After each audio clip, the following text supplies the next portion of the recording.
ونستعينه ونستغفره ونعوذ بالله من شرور أنفسنا ومن سيئات أعمالنا من يهد الله فلا مضل له ومن يضلل فلا هادي له أشهد أن لا إله إلا الله وحده لا شريك له وأشهد أن محمدا عبده ورسوله اللهم صل وسلم على نبينا محمد صلى الله عليه وسلم وعلى آله وصحبه ومن تبعهم بإحسان إلى يوم الدين يا أيها الذين آمنوا اتقوا الله حق تقاته ولا تموتن إلا وأنتم مسلمون يا أيها الناس اتقوا ربكم الذي خلقكم من نفس واحدة وخلق منها زوجها وبث منهما رجالا كثيرا ونساء واتقوا الله الذي تساءلون به والأرحام إن الله كان عليكم رقيبا يا أيها الذين آمنوا اتقوا الله وقولوا قولا سديدا يصلح لكم أعمالكم ويغفر لكم ذنوبكم ومن يطع الله ورسوله فقد فاز فوزا عظيما أما بعد فإن أصدق الحديث كتاب الله وخير الهدي هدي محمد صلى الله عليه وسلم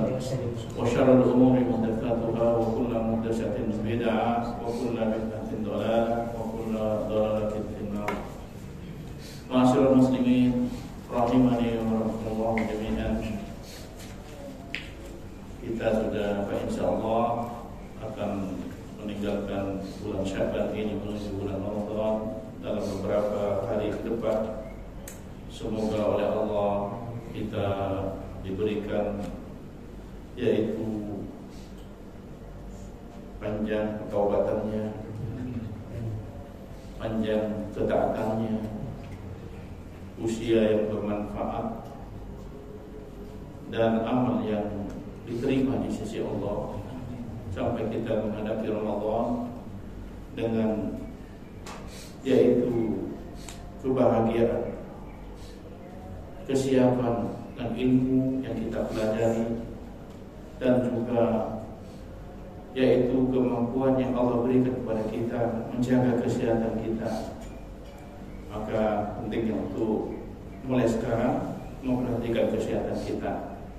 Nikmatani ma'bulun fi katsirun minan nas, dua nikmat yang manusia sering lalai kata Rasulullah SAW, as-sihhatu wal faragh, yaitu sehat dan waktu luang.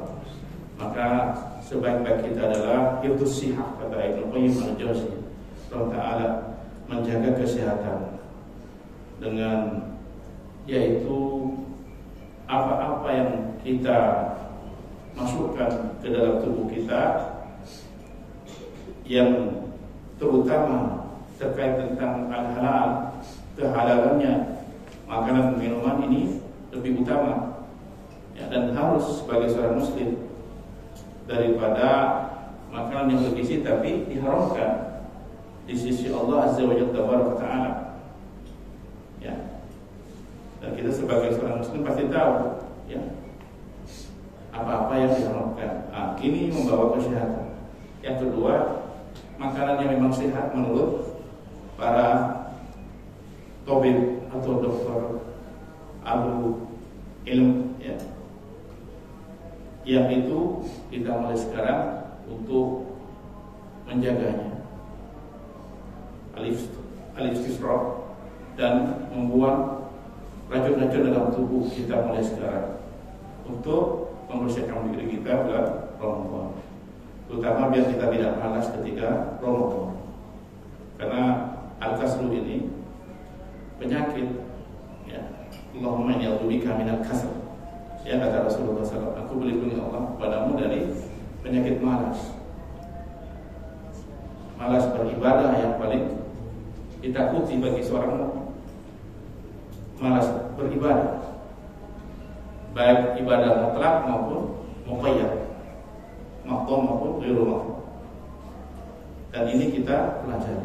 Semoga Allah mudahkan kita, memberikan kesehatan terutama pada kita dan kemampuan untuk bisa sebulan penuh puasa Ramadan di bulan Ramadan.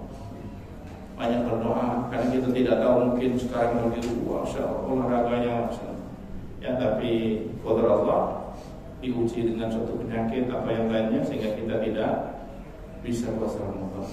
Dan itu bukanlah suatu hal kalau yang berdosa kalau memang tidak sengaja, hanya tapi perlu persiapan ya. Apapun kita sebagai seorang muslim, untuk kematian kita pun bukan waktu kematian, tetapi bagaimana kita menuju kepada kehidupan setelah kematian ini. Kita persiapkan mulai sekarang untuk mempersiapkan kehidupan kita. Al-haya ba'dal maut. Ya. Jadi kehidupan setelah kematian kita ini yang perlu kita tekankan. Dan untuk menuju kematian pun harus, ya, innamal a'malu bil khawatim, kata Nabi sallallahu alaihi wasallam. Sesungguhnya amal itu tergantung akhirnya, ya, ujian terakhirnya amal seseorang. Jadi ketika kita kematian itu, jangan sampai kita di akhir hayat kita waliyadzubillah, kita tidak tahu juga. Banyak berdoa kepada Allah Azza wa Jalla dan menuntut ilmu, berada di majelis ilmu, karena salah satu yang menjamin seseorang, ya, mendapatkan rahmatnya Allah, berkumpul di majelis ilmu. Selama yang dikaji Al-Quran dan Sunnah, terus perkataan-perkataan para ulama Al-Sunnah wal Jamaah, ya, isinya perkataan-perkataan tabi'in, maka ini yang kita hadiri. Tidak ada unsur asyasa, hizbiyah dan semacamnya, atau firqah dan semacamnya. Kita menghindari. Bagaimana kita kajiannya isinya qala Allah, qala Rasulullah sallallahu, qala sahabat, ya, dan tentunya dengan faidah-faidah bagaimana kita belajar ilmu semakin takut kepada Allah. Karena puncaknya ilmu adalah al-khasyah. Ya. Seseorang yang semakin berilmu semakin takut kepada Allah. Apalagi mencari keuntungan-keuntungan dalam hal duniawi tetap dari agama. Jangan sampai seorang mukmin, ya. Bagaimana lihat kisah-kisah sahabat tabi'in, ya, jangan sampai kita yang semakin banyak ilmu semakin tergoda dengan syahwat dunia, sehingga sampai kadang mengadakan agamanya yang ilmunya untuk mencari dunia. Di mata manusia hina. Waliyadzubillah. Ya, 3 golongan yang dicemplungkan dalam neraka. Seorang alim, ya, tapi dia mencari suja, keberanian, popularitas, sehingga Allah cemplungkan dengan ilmu tersebut. Setelah itu orang qori, pembacaan Quran, Allah cemplungkan ke dalam neraka. Setelah itu orang dermawan karena ingin cari popularitas, ya, waliyadzubillah. Bukanlah kita tidak mau beramal, tidak mau, tetap kita.